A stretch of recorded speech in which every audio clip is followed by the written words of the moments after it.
Pepper, could you please introduce yourself? Good morning, Chair. Thank you for inviting me to give evidence today. My name is Pepper and I'm a resident robot at Middlesex University.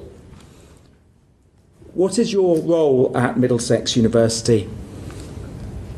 Another robot similar to me, but with a different software, is part of an international 3-year research project called Caresses, which is jointly funded by the EU and the Japanese government in the Horizon 2020 research program.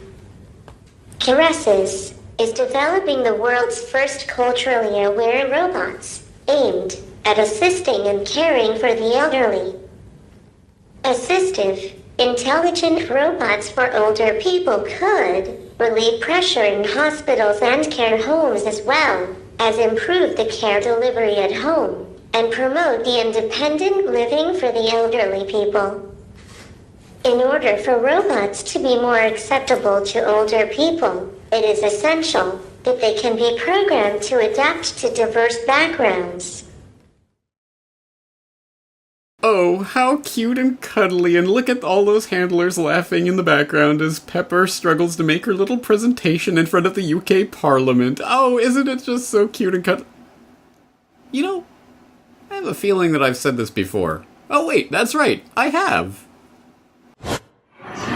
So I propose that we need a word for that feeling that you get when you experience the very thin, usually cute and cuddly edge of what you know is going to be a very thick, usually, well, potentially apocalyptic wedge. You know what I'm talking about. That experience that you have when you see something that you know is abnormal, but is attempting to be normalized.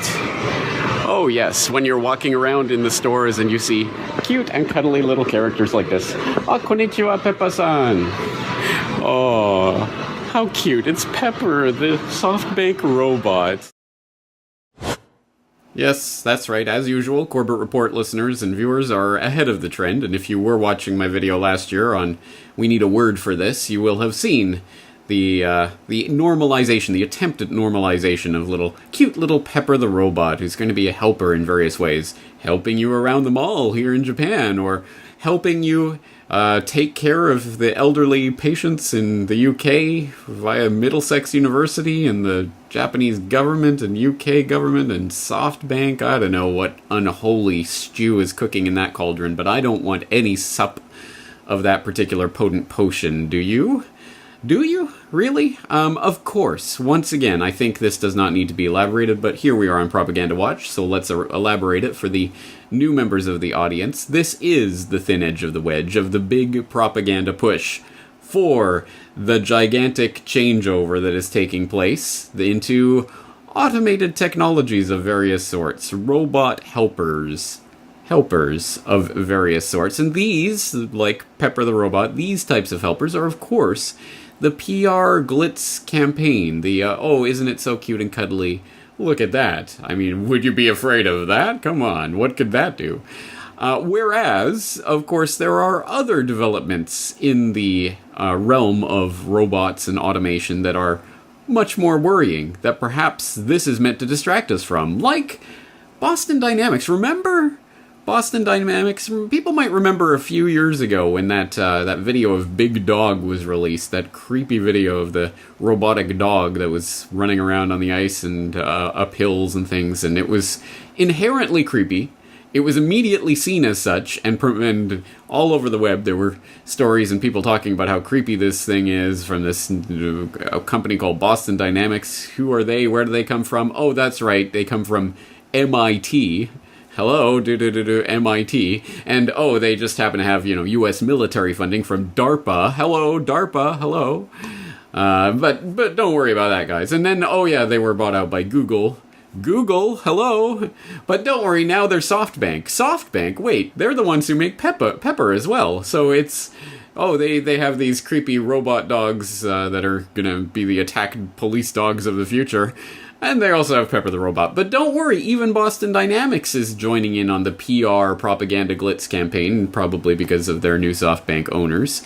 And you can see, for example, the most recent release from Boston Dynamics is about their mini spot yellow, colorful yellow, not really intimidating in any way looking robot dog that they're working on these days that is doing a cute, funny little dance. And they've even got a little dance track to it. Oh, it's just...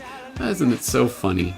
Yeah, again, exact same PR campaign to normalize the abnormal and to get everyone used to the idea these are coming. So that when you start to see the security robots or the drone swarms or eventually the autonomous weapons, it won't be such a big deal, right?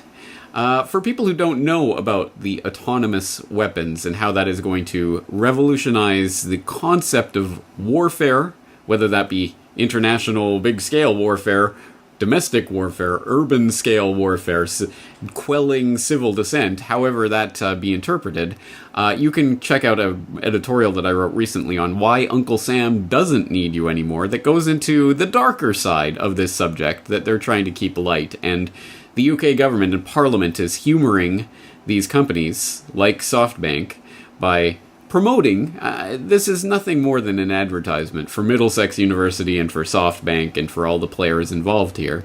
And, of course, again, this is just the shiny, glittery stuff they put in front of you to make you laugh and warm the cockles of your heart. Whereas, meanwhile, in the skunk works of DARPA, they're working on much more ominous iterations of this technology. Again, anyone who's a regular listener or viewer of this program will not need to much elaboration on that point. But while I'm at it, I should note that obviously, I'm sure you've seen, there's been a little bit of a slowdown in work that's being published to CorbettReport.com in recent weeks, and that will continue as I'm working on a very large project. Regular listeners and viewers know when I go quiet, it means that there is something coming, and there is something coming that you can look forward to in the near future. But in the meantime, if you are looking for something to occupy your mind in a Corbett Reportian manner, I am, as we speak, I am feverishly working to fulfill the DVD orders for the new 9/11 Trillions 9/11 War Games DVD that is available for purchase at CorbettReport.com/shop. As you can see, an incredibly beautiful, sleek cover designed by our friend Mike Krentz at MikeKrentz.com. Thank you, Mike, for that. And I'm getting these orders out as they're coming in. So please do get your order in if you are interested. Once again, 9/11 Trillions 9/11 War Games available on DVD. Your support helps make this work possible, and together we're going to go forward, continuing to peel the veneer off of the propaganda surrounding many things, including the robot rollout that is coming. That's going to do it for today. James Corbett, CorbettReport.com. What is the role for humans in the fourth industrial revolution? Robots will have an important role to play, but we will always need the soft skills that are unique to humans to sense, make, and drive value from technology.